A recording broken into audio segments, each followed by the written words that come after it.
أعوذ بالله من الشيطان الرجيم بسم الله الرحمن الرحيم. Inshallah, we will begin with lesson 12 where we left off in dealing with the imperfect verb الفعل المضارع.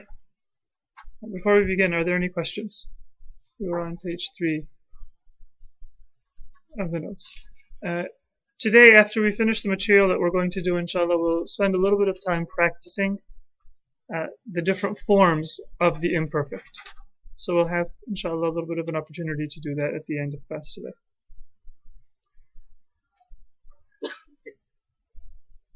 Now, in our notes, you will find the instruction on how to negate an imperfect verb. In Arabic, there are different ways to negate the fi'l mudari', the imperfect verb. The most common is to add la before the verb. So, if I want to say, for example, I know, it is أعلم. I do not know, لا أعلم. Or in the Quran, for example, نفقه, we understand, from fiqh, to understand. لا نفقه, we do not understand.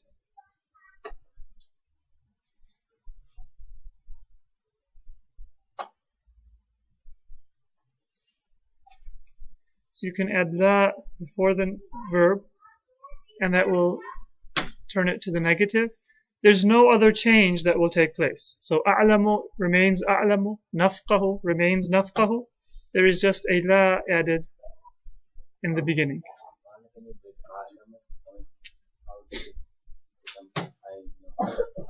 So the root is Ain, Lam, Mim, meaning knowledge.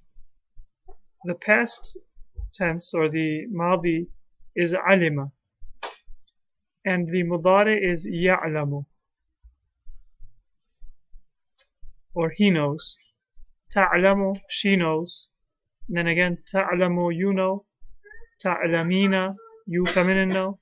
A'lamu, I know. Na'lamu, we know. So, Alima Ya'lamu. Ya'lamu. Whenever you are memorizing verbs in Arabic, it's a good idea to memorize them as a series of 3 words. The past, or the perfect, the imperfect, and the masdar. And if you memorize it as a series, then you will know how to pronounce each form. So for example, if you want to know the verb nasara, to help, then memorize it like this. Nasara yansuru nasran. Nasran, a helping. And if you remember, we discussed a few lessons ago the cognate accusative, or al-maf'ul al-mutlaq. So that's why the masdar is shown as mansub. But nasr is the masdar, to help. So what's another verb that we've looked at? For example, sami'a. Sami'a yasma'u sam'an. Sam'an. And if for example, you can have sharufa,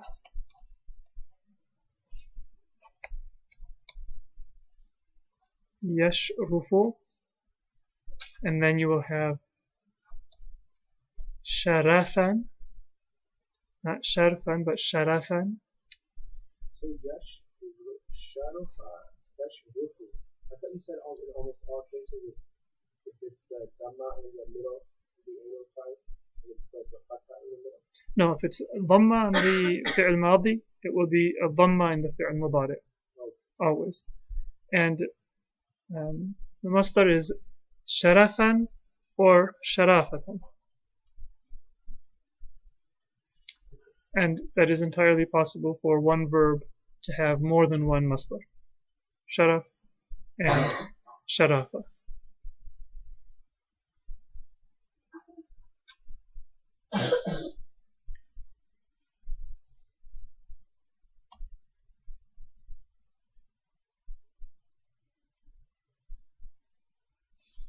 So if you memorize all three, then you'll know how to pronounce the verb in the madi, how to pronounce it in the mudari', how to pronounce it, what the word is as a masdar. So that's the most common way to make a fi'l mudari' negative. There are other ways that can give a similar meaning, but that's the most common way. One other way that you might want to add in your notes, it's not essential right now, but that is to use laysa to negate. When you use laysa, then you will conjugate laysa and the verb both according to the subject. So I will say, for example, laysa ya'lam, and that is the huwa form, right? But if I want to say you don't know, the verb will be ta'lam.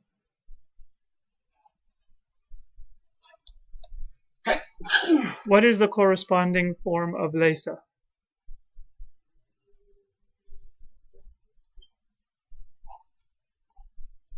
So I will say lasta ta'lam. And if I want to say you feminine do not know, what will I say? Lasti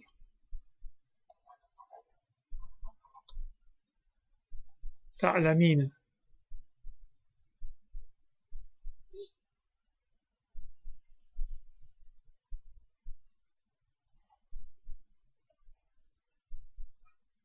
They do not know? Did you want to answer the question, or did you have a question to ask? Okay, so hold the question until we finish this one. Laysu ya'lamuna. Now, laysa ya'lamuna. It might seem like laysa is being conjugated like a fi'l madi, and ya'lamuna is being conjugated as a fi'l mudari'. But remember, laysa in meaning is the same as a fi'l mudari'. Laysa does not mean they did not. It means they do not. Laysu, laysa, laysat. She does not, or is not. So laysa is to negate in the present.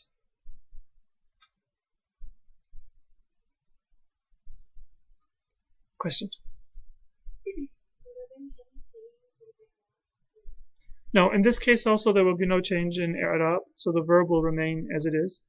And laysa by itself is like kana. It has an ism and a khabar. So in laysu ya'lamun, what you will say is that this waw is the ism of laysa, and ya'lamuna is the khabar of laysa. And so it's a compound sentence. The difference between saying la ya'lamun and laysa ya'lamun or laysu ya'lamun is that it's kind of like saying it is not the case that they know, as opposed to saying they do not know.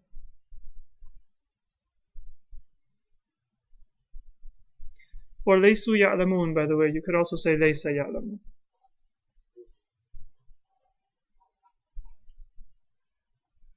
And that is because the implied ism of laysa can be huwa.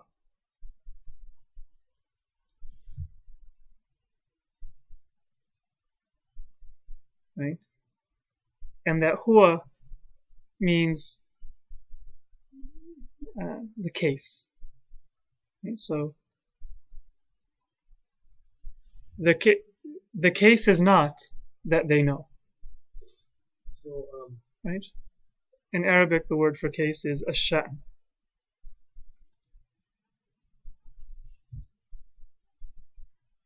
if I was to put a noun after laysa, that noun becomes mansub, right? The noun after laysa will not be mansub. It will be the ism of laysa, and it will be marfu'. Okay, so it would be whatever came after that, like whatever came after that would be mansub. The khabar of laysa will be mansub. But in this case, the khabar is a sentence. It's a verb with its subject, and so you don't see it as being mansub. But you can see ya'lamuna, you can make ya'lamuna mansub, but not, this isn't the type of mansub that where, because you said you could, present tense can have different i'rab. So when it's mansub, it takes I guess. No, the mudari' can take a different i'rab, but that is when the verb has a different i'rab. When I have a sentence with laysa, right? So laysa, Zaydun, Zayd is not. Right? Laysa Zaydun means Zayd is not. Now, for this predicate, I can say qa'iman, in which case you will see that it is mansub. Qa'iman is being negated from Zayd. Zayd is not standing. But in place of a single word as the khabar, if I have a sentence as the khabar, laysa Zaydun yaqumu, in this case the khabar is the sentence yaqumu, not the verb yaqumu. Yaqumu is a verb, but yaqumu plus its subject, its fa'il, which is a little huwa, is a sentence. That entire sentence is the khabar of laysa. So the i'rab of yaqumu as a verb remains unchanged. The predicate is a noun. A sentence can take the place of that noun, but you'd expect normally a predicate to be a sentence. Laysa Zaydun qa'iman. A verb will not take that place and become a khabar. So the verb yaqumu by itself is still marfu'. And there are certain cases when the verb will change its i'rab. It'll become mansub or majzoom. But that'll be the verb and not an entire sentence. And once you see those examples, then it'll become very clear. So that's something that you can note down. It's sometimes used to negate. But the form that's more common is la ya'lam, la a'lam, I don't know. Right, some examples that we have from the Quran: la a'riful arabiyya tu ta ti. La a'riful arabiyya ta, because it is a maf'ul. I do not know Arabic. لا يرقبون في مؤمن. The next example: لا يرقبون في مؤمن. And then this word is not illa, it's illan. ولا ذمة. Il, the word is il, and it refers to basically the same thing as a dhimma, a promise, a covenant, an obligation or a duty. Raqaba is to observe or to maintain. لا يرقبون في مؤمن إلا ولا ذمة. Neither a promise nor an obligation. They don't honor fi mu'minin. anything.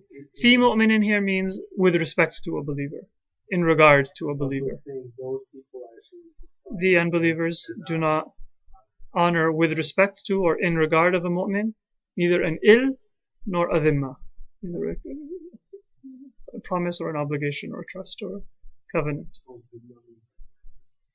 Dhimma is an obligation. لا يسألون الناس إلحافا. They do not ask people.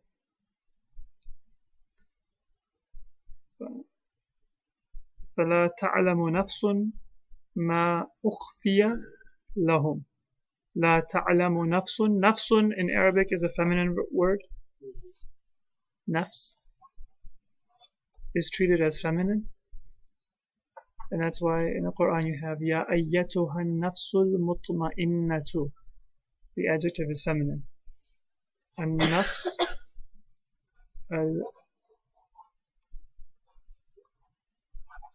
al-mutma'inna.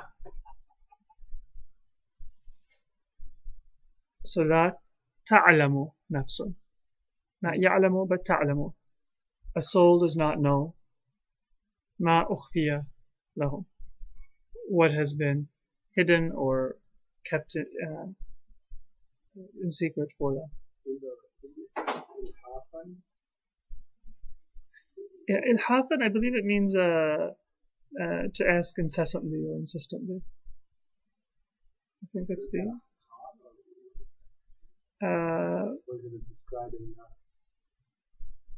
No, it's not an. It's a masdar. Just a masdar. Yeah. And you can treat it as a hal, which is sort of indirect, or you can treat it as a maf'ul mutlaq.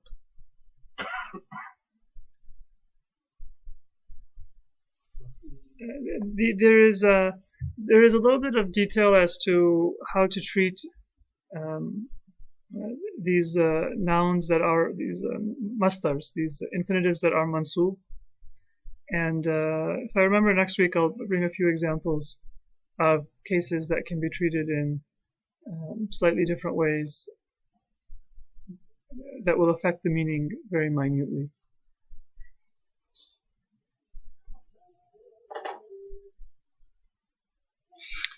Now, for the meaning of al-fi'l al-mudari', as I mentioned, it has a more broad meaning than we have for the present tense in English. It can be the present, it can be the future, it can be the present continuous or progressive, it can be used in some cases with some modifications even to refer to the past tense. Not by itself, but with a prefix or with an addition, it can even refer to the past tense. The most common meanings will be for the present. So yadkhulul masjida, it can mean he enters or he is entering in the process right now. Or an answer to a question, he does enter.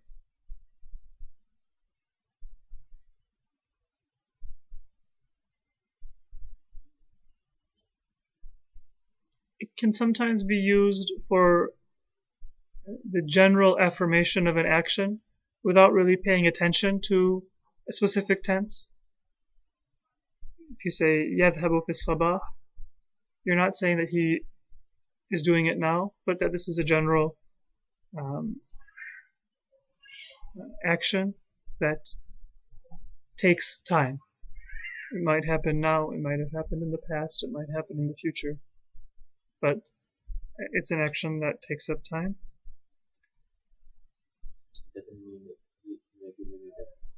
It doesn't necessarily. Well, it can mean that he does it regularly, but it can also mean just the action itself takes up time. And this will often be used in narratives where an action is taking place, and then during that action something else happens. And so the point is not the tense, but the point is that this is an action that takes time. It takes up duration. You'll see examples of this in Arabic usage, especially in informal usage. More commonly, you will see the mudari' used for an action that happens habitually. I generally or I normally do something every morning. You can say aktubu or akulul futur, I eat breakfast. That's a habitual action. Or I write in my journal every night. أكتب مذكرات في كل ليلة.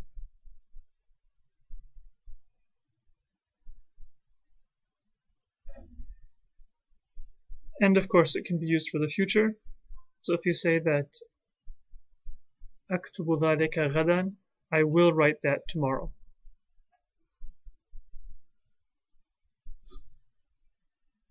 And that's true for all forms. For mudari' in general, it can be used for these meanings.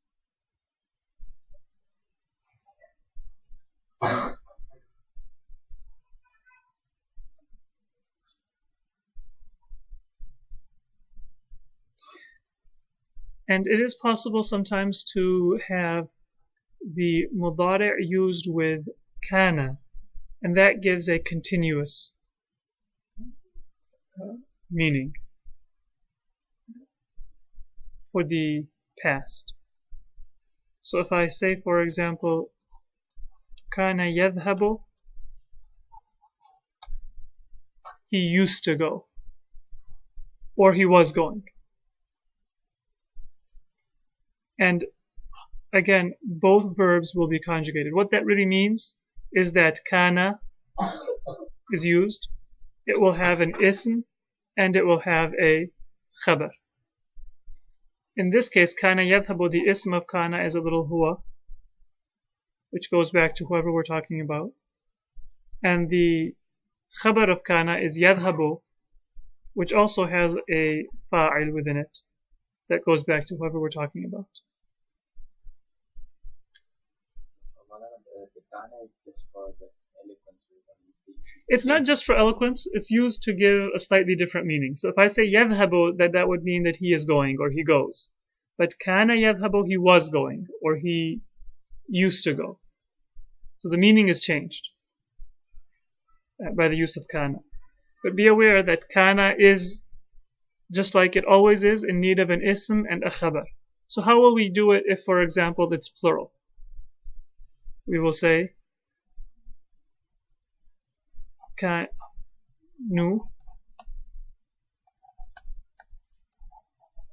yadhabun. What if I want to say Zayd used to go?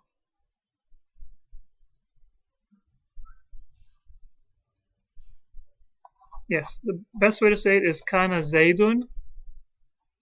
Zaydun, because it's the ism of kana. Yadhabu, which is the khabar of kana. Kana Zaydun yadhabu. But I can also say Zaydun kana yadhabu. It's not as natural, but it's correct. In this case, Zaydun is the mubtada, and kana yadhabu altogether is a khabar. And then within that khabar, kana is a verb that has a ism, which is the pronoun that goes back to Zayd. Yadhabu also has a pronoun that goes back to Zayd. The more natural form is to say kana Zaydun yadhab.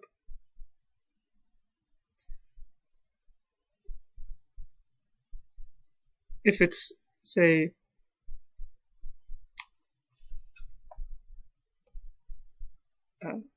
Hind wa Fatima. How will I say that Hind and Fatima used to go?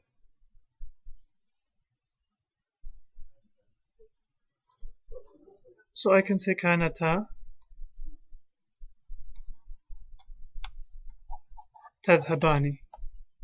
Right? They used to go, meaning those two women used to go. Kanata is feminine, third person dual. Tadhabani is third person feminine dual.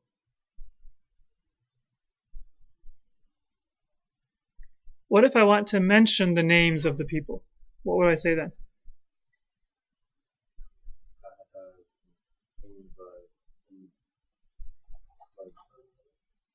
Well, will I say Kanata, Hind, wa Fatima, Tadhabani? If I say Kanata, Hind, wa Fatima, the problem is that Kana needs an ism, right? This alif is a pronoun, and that's the ism of Kanat. Then what are Hind and Fatima doing? You can't have two ism. So I should say simply Kanat. I will say Kanat, and then Hindun wa Fatimatu, that is the ism of Kana, in this case Kanat, and Tadhabani is the khabar. Why does Tadhabani have the dual form though? Because that alif is a pronoun that refers back to Hind wa Fatima.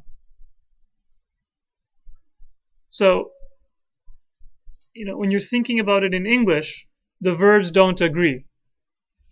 Kanat is singular, Tadhabani is dual.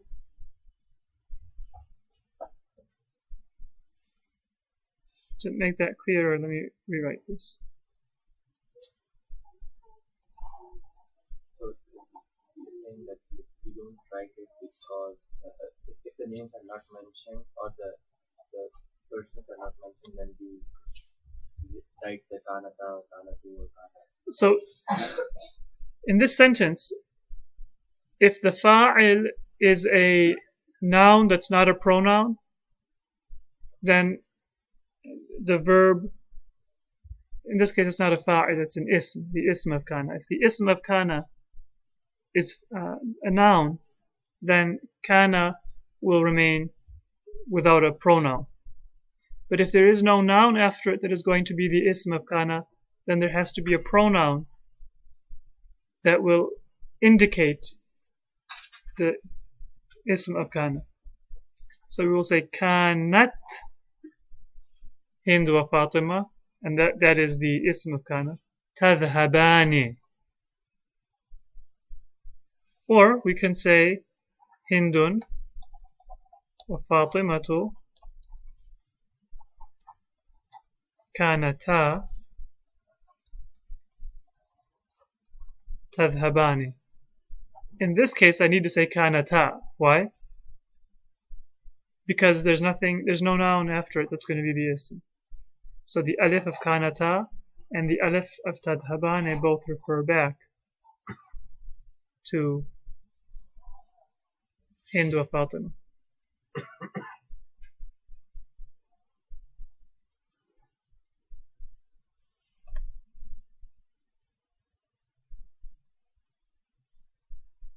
So,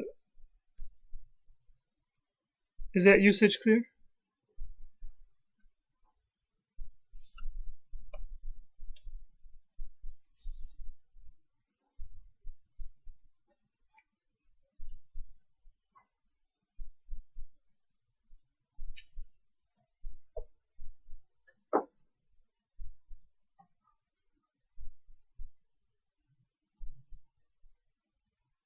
You can take a look at the verses of Quran.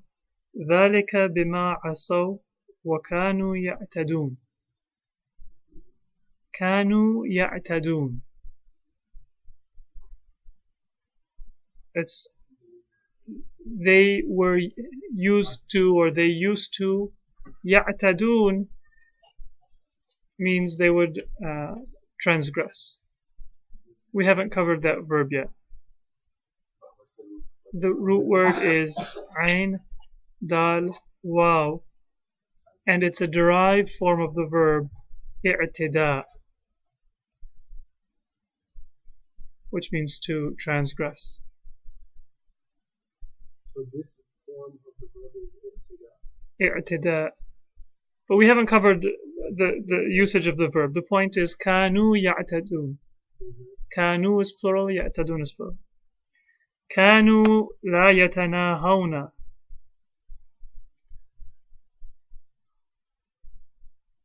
Right here you have the verb after kana is negated. It's manfi.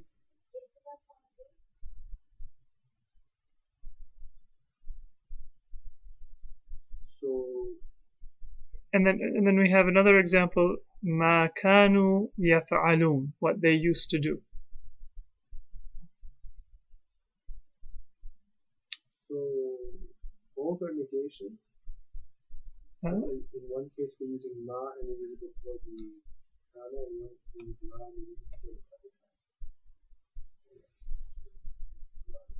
No, they're not both negations. In this sentence, كانوا لا يتناهون, they used to not stop. You could also say, sorry, not la, but ما كانوا يتناهون. Ma is also used as a negation for the past, for the perfect.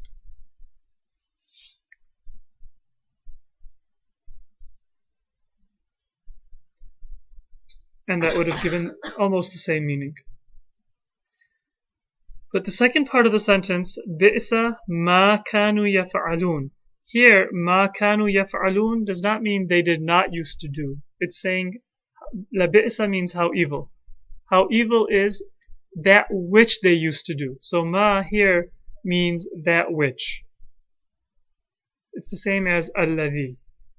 Ma kanu yaf'alun is like saying labi'sa alladhi kanu yaf'alun. The thing that, or that which they used to do.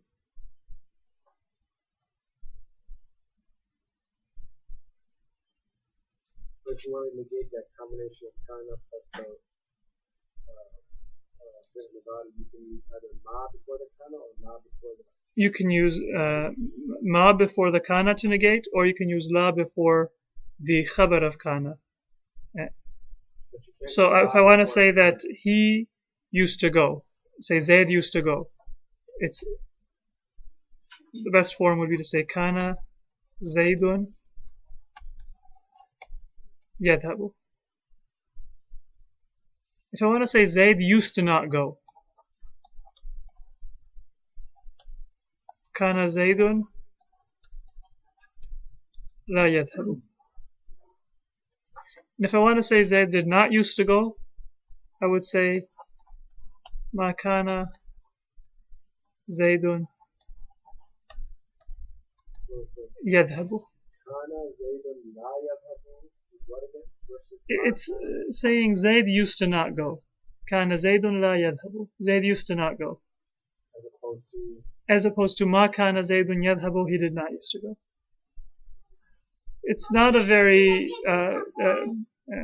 explicit difference, but there is a slight difference in focus between the two. Any other questions on that usage? There's a few other examples. لو كانوا يعلمون. If only, لو means if only here. If only they knew, or they would know, would be the best translation.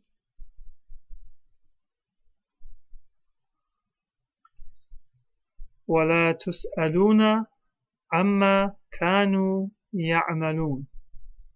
عما is short for عن ما. Right? That's shortened to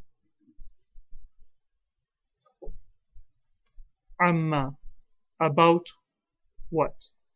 So you will not be asked about what كانوا يعملون, what they used to do.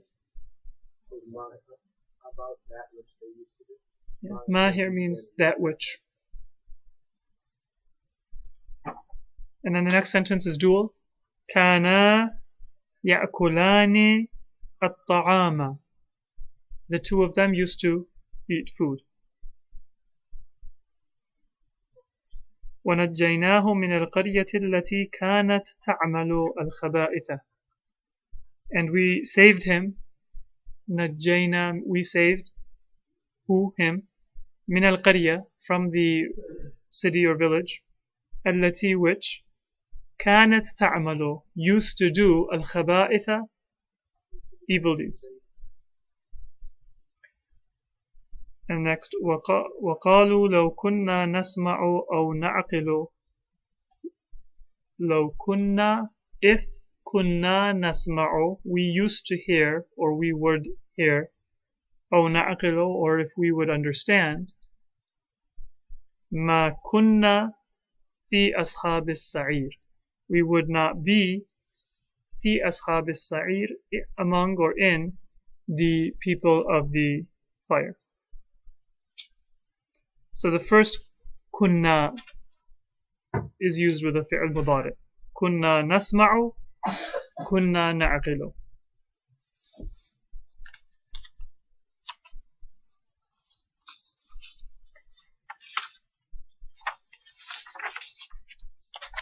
Now, I mentioned earlier that the fi'l mudari can have certain prefixes or certain words that come before it. In some cases, a word that will be added before the fi'l mudari will change the i'rab. In some cases, it will not change the i'rab. One word that you can add to fi'l mudari is to say سوف أفعل, and that changes the meaning to the future, and the i'rab is not changed. أفعل can mean I do or I will do, but سوف أفعل is I will do. And you can also say سأفعل.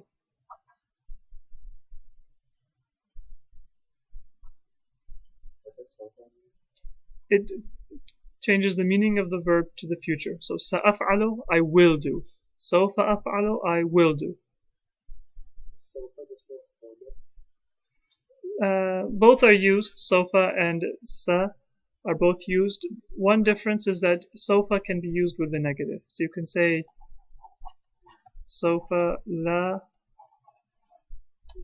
af'alu, but you can't use sa with the negation. It cannot be used with a negative verb. But sofa can be used with a negative verb.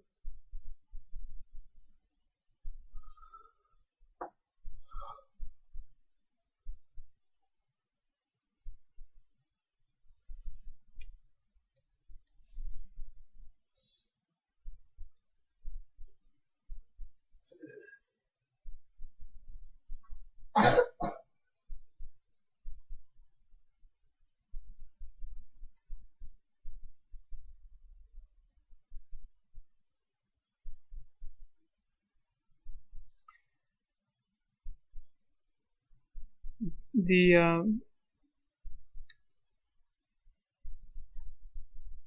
list of words that can be added to mudari is somewhat long, and we will go through different examples. It's useful sometimes to have a little chart so you know how different words can change the meaning of a fi'l.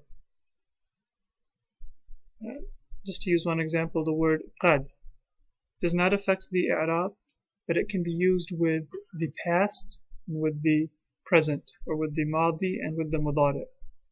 But it has a different meaning with each. If I use it with the madi, qad kataba, it means definitely, or he did write. It's for emphasis, and to bring it closer to the present. He has written. But with the mudari, qad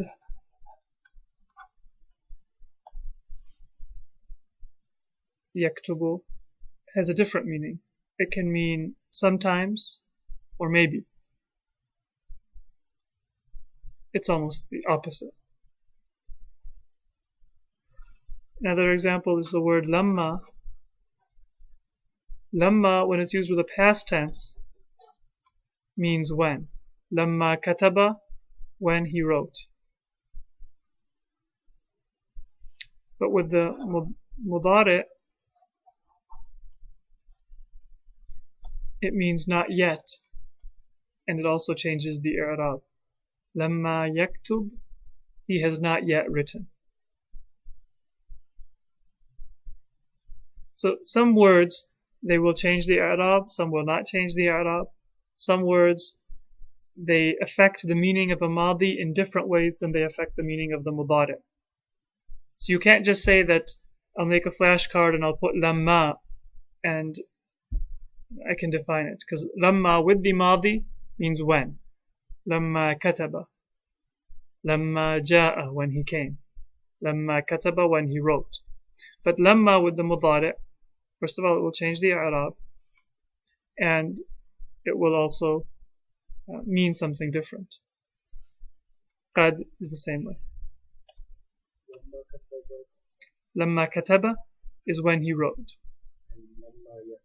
Lamma yaktub, it won't be lamma yaktubu because it changes the i'rab. And lamma yaktub means he has not yet written.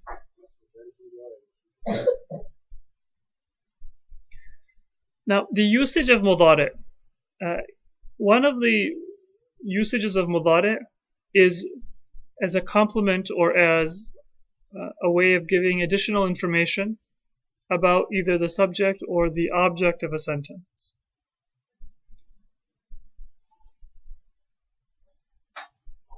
In Arabic, this is going to be regarded as hal. So you can say ja'a, for example, ahlul madinati yas'alun. They came while they were asking. Or they came asking.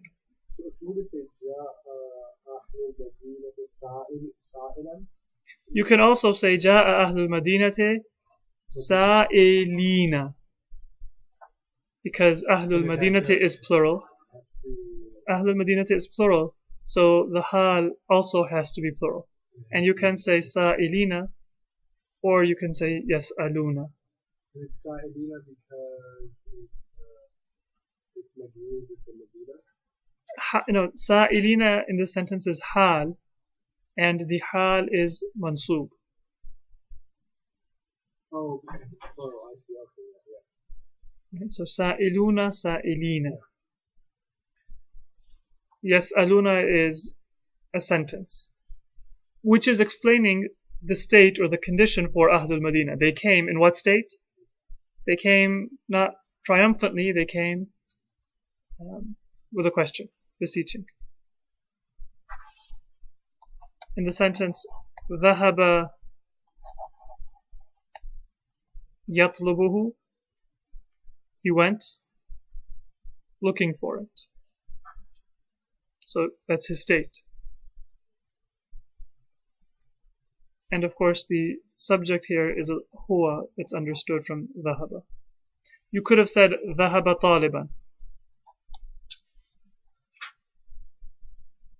and the meaning would have been similar.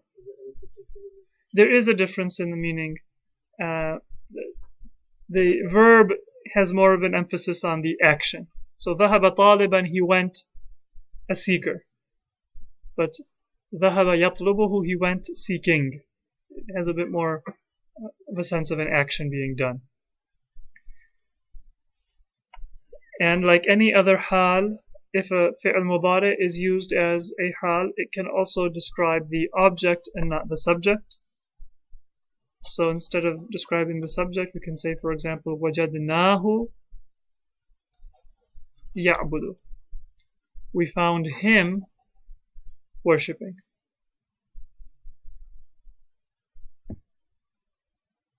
So يَعْبُدُ is describing the object, which is who. This would also be regarded as hal. So you could have also said وَجَدْنَاهُ عَابِدًا. But here to say it's still ya'budu, right? يَعْبُدُ. The sentence is Yes. The sentence is a hal.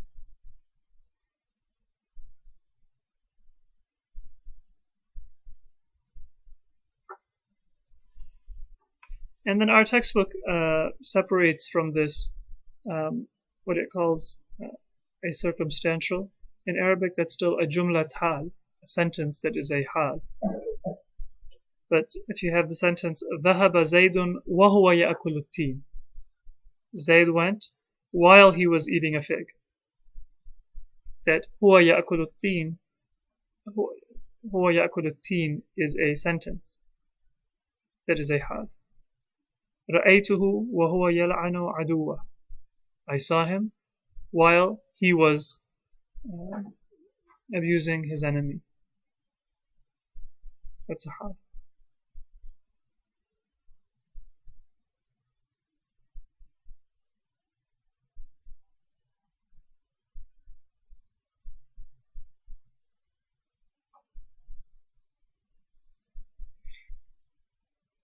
Any questions? There's a note in your notes about what we covered last week, which is that if the first letter of a fi'l begins with the hamza, then you don't write two hamzas for the first person in the mudari. So for example, akala, how do we write that? I want to say I eat. We say akulu, and we put a mad. Right? Normally it would be af'alu a'kulu.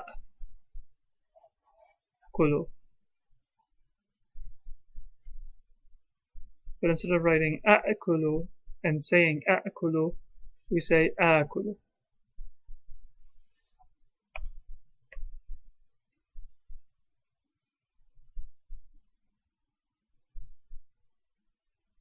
Questions?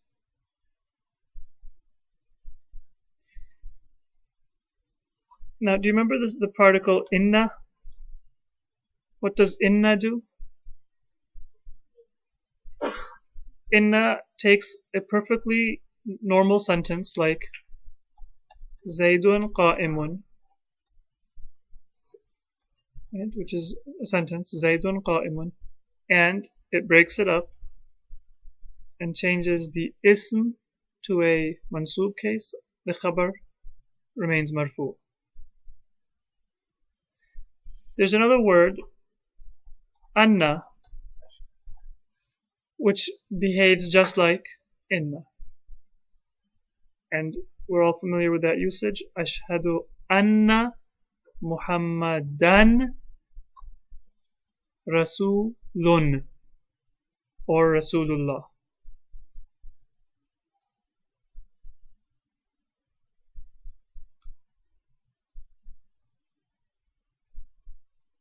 For some further examples, أَوَلَا يَعْلَمُونَ أَنَّ اللَّهَ يَعْلَمُ. أَوَلَا. Is for a question. Is it the case that they do not know? أَنَّ اللَّهَ يَعْلَمُ. That Allah knows. Anna is translated as that. That Allah يَعْلَمُ. God knows. وَاتَّقُوا اللَّهَ, and fear God or be cautious of God. وَعَلَمُوا أَنَّ اللَّهَ, and know that God مَعَ الْمُتَّقِينَ is with the pious.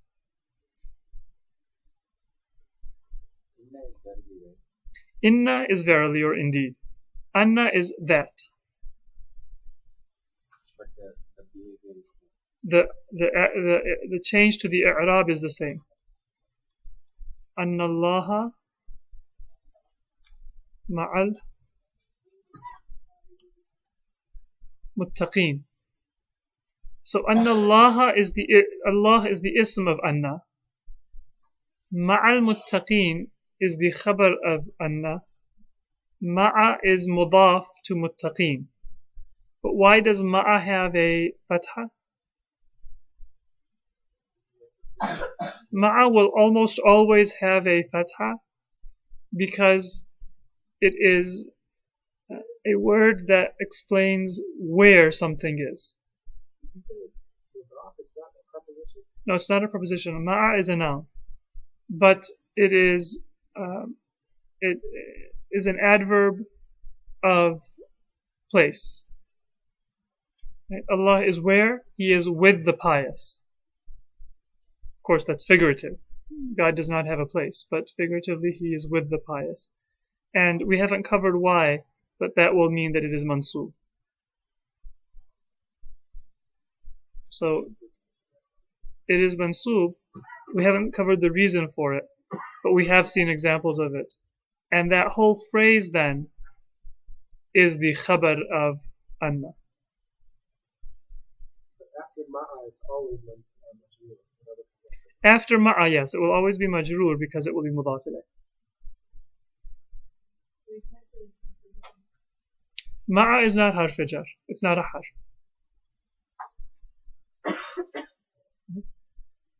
Because you can say, for example, akalna ma'an. We ate together with tanween. A harf cannot have tanween.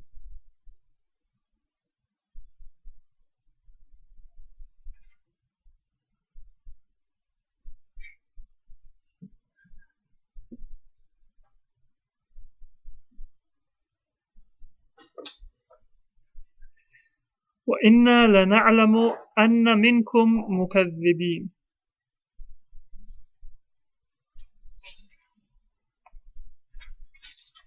How does this sentence work? أَنَّ مِنْكُمْ مُكَذِّبِينَ. What is the ism of أَنَّ? مُكَذِّبِينَ, which is why it's mansub. And then minkum is the khabar.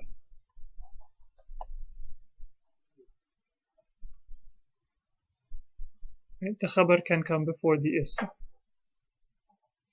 That falsifiers or beliers are from you or among you.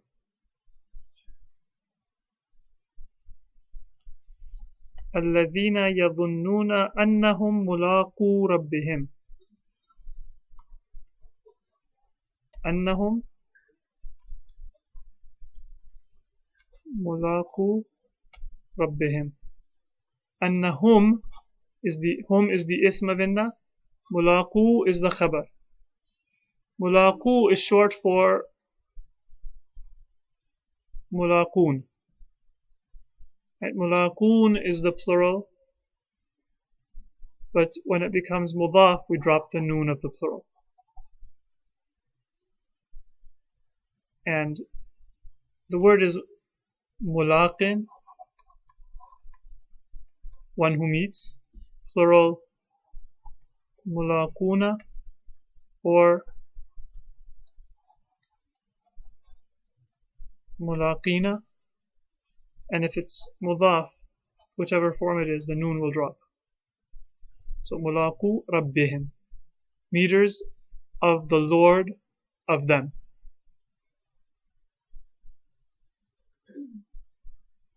And then the next part of the sentence, أنهم إليه راجعون. Here, hum is the ism of anna, raji'una is the khabar of anna, and ilayhi is a jaru majrur, harf jar, and a pronoun that is subordinate to raji'una. So it's, if you want to say the normal order of the sentence, it'd be like this: annahum raji'una ilayhi, that they are returning to him. But the ilayhi is brought to the front to emphasize that they are to him returning. Question? Yes. So what's the difference between revolting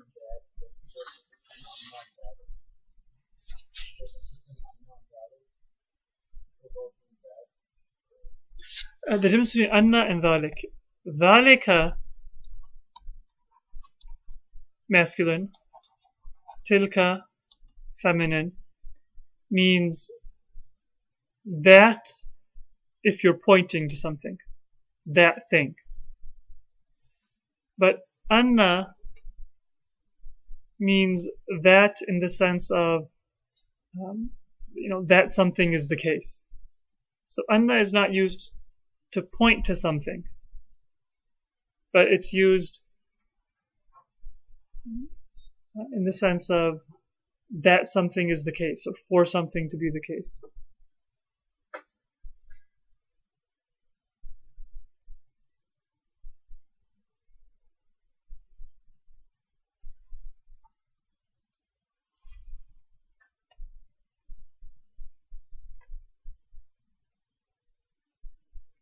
Let's do a couple examples just for practice of fi'l mudari. Fi'l mudari is simple once you have a few examples that you've done fluently, that you can rattle off without having to think about it. So let's take one verb. What's a verb that we haven't looked at yet? Does anybody have?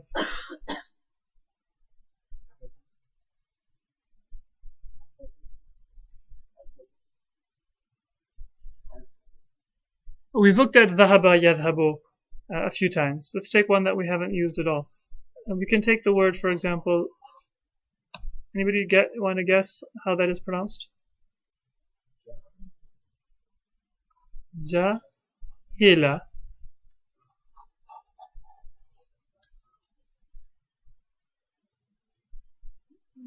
So, jahila, yajhalu, jahlan, wa jahalatan. It's the same as alima ya'lamu, jahila yajhalu. So let's use that verb. So start with the masculine, singular, in the third person. Yajhalu. Next. Yajhalani. Yajhaluna. The feminine, third person. Tajhalu.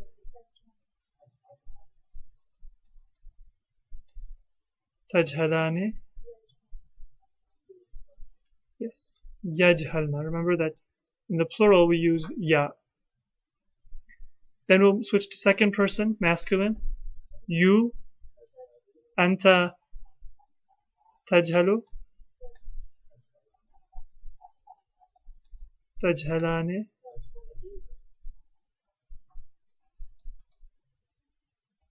Tajhaluna.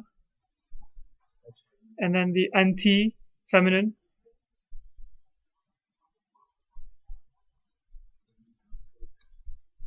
Tajhalina. Tajhalane.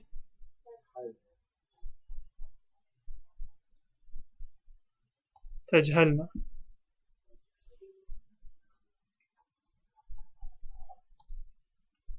Ajhalu.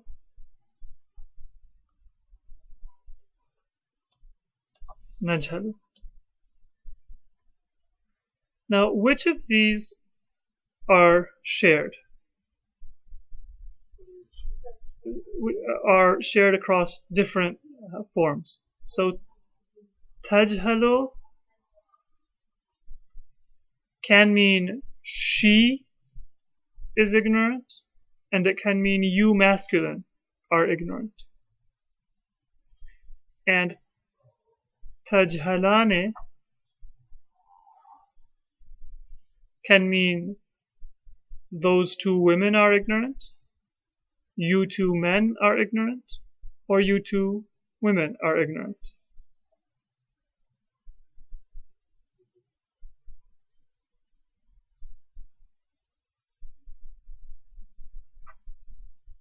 The other forms will be clear.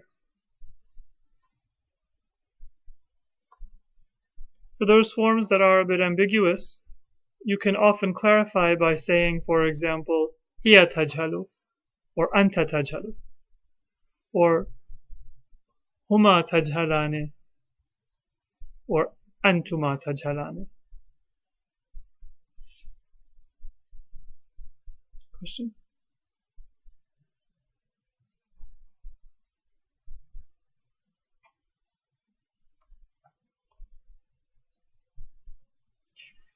Okay, let's look at lesson 13 then. And we won't finish this, but we will, inshallah, take a brief look just to get started with it. Please do look at the exercises for lesson 12 for next week. We'll begin with those exercises, inshallah. Normally, the nouns that we have looked at until today, their i'rab is shown by a change in the haraka of the noun. So, for example, the word kitabun, it's kitabun if it's marfu. It's kitaban if it's mansub. And it's kitabin if it's majroor. Correct? But we've seen some examples where that's not the case. What are some examples where that's not the case? The dual. In the dual, we have kitabani or kitabaini, either a ya or an alif. The masculine plural, we have muslimuna or muslimina, either a waw or a ya. We have the feminine plural, muslimatun or muslimatin, either a dhamma or a kasra. And that's for both mansub and majroor. And any other exceptions that we've had so far? Words that are غير منصرف, like Ahmadu and Ahmada. Fatimatu, Fatima, ta. Don't take kasra. So whether they're mansub or majroor, they will take a fatha. So those are some examples that we've had. Now there's another category of verbs, of nouns, that has an unconventional i'rab. And that is that if they are marfu', they will take a waw. If they are mansub, they will take an alif. And if they are majroor, they will take a ya.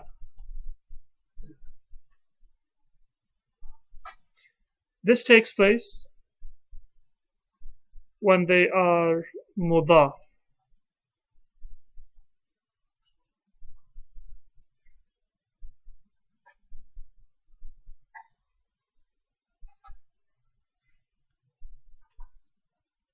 And when the mudaf ilay is not ya al-mutakallim, is not the ya that means I.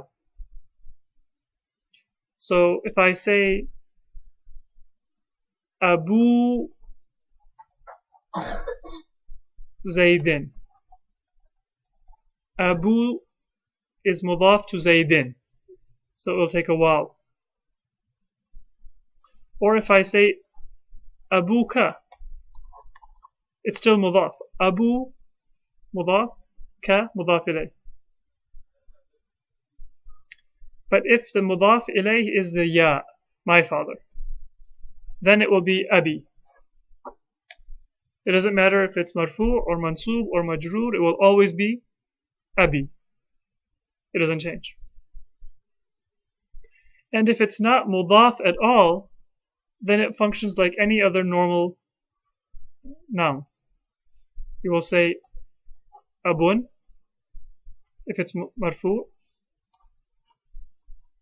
aban if it's mansub, abin if it's majroor.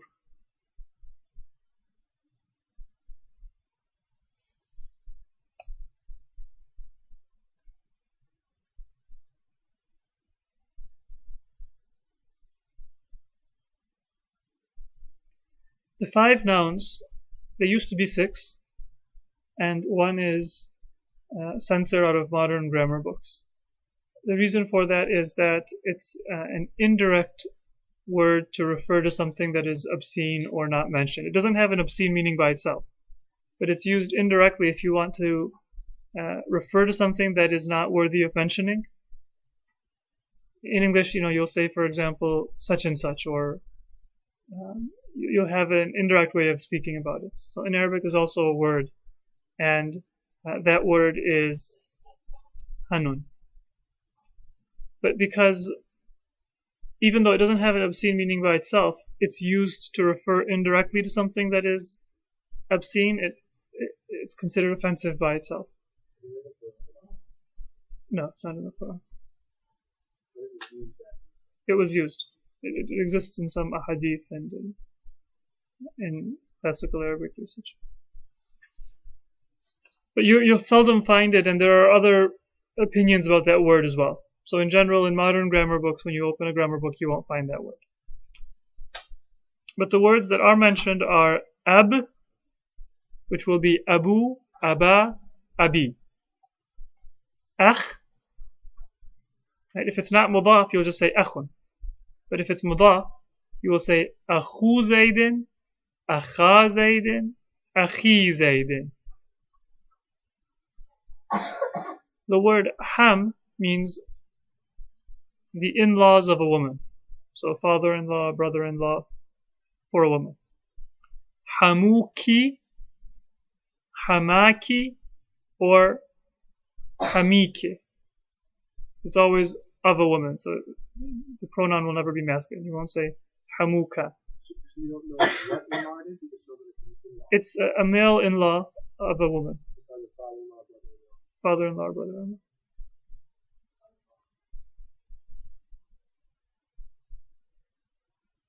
The next word is dhu. Dhu is not used if it's not mudaf. It's always used mudaf. So you will always see either dhu malin, dha malin, the malin. It means the owner or possessor. But it's not used without something that it is attached to, the owner or possessor of something. So unlike the other words, it's not used without that. And then there's an interesting word, fam, that is often used with the meme dropped, and you will say fuka, your mouth, faka, if it's mansub, and fika.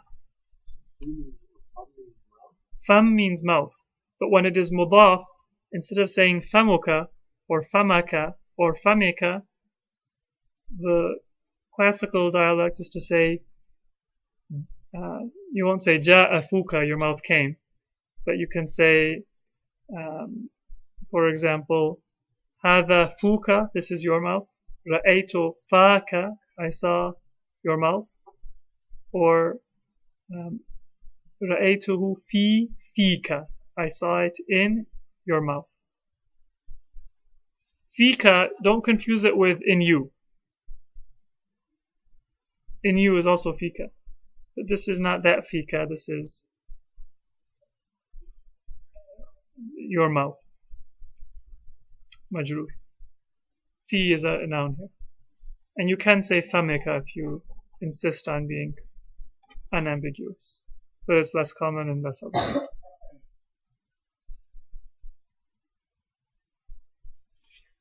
And let's look at these examples. وَأَبُونَا شَيْخٌ كَبِيرٌ. Our father is an old man. Abuna.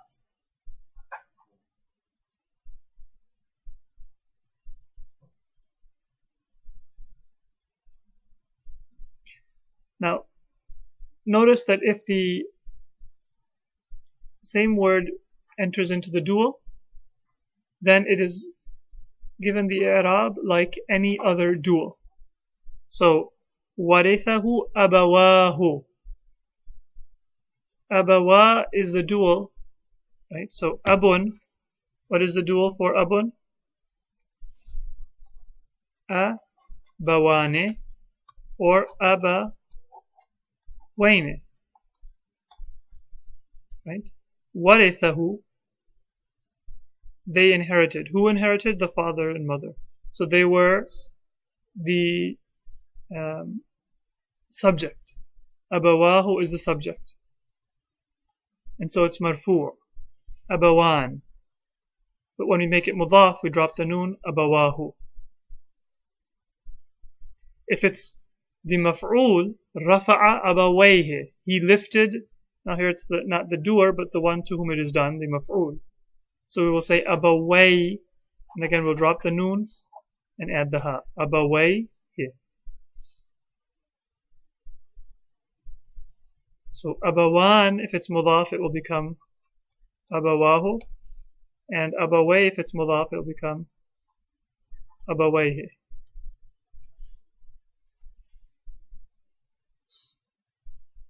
Just like any other dual.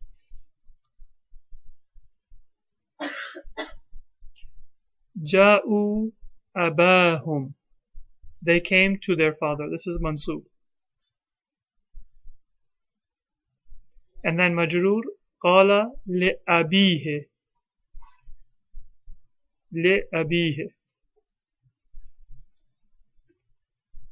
Wadhkur akha ad, akha here is maf'ul, mention him. So akha is mansub. Kayfa yuwari saw'ata akhihi, saw'a means the shame. Yuwari is to cover. Saw'ata akhihi, saw'a is mudaf to akhi, and it's majrur. So akhihi. And marfu, akhuhum.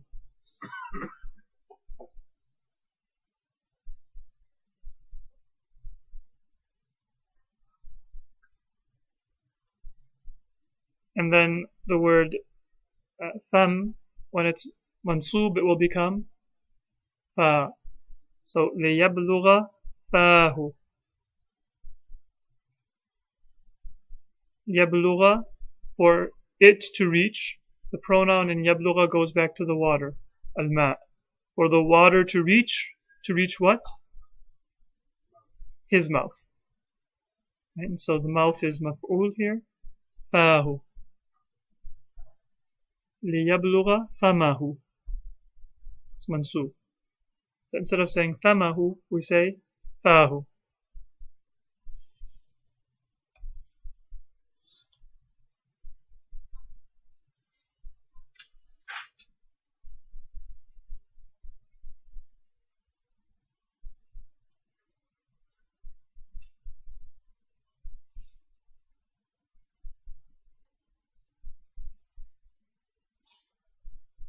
And I think we can stop there for today. We can end with the salawat.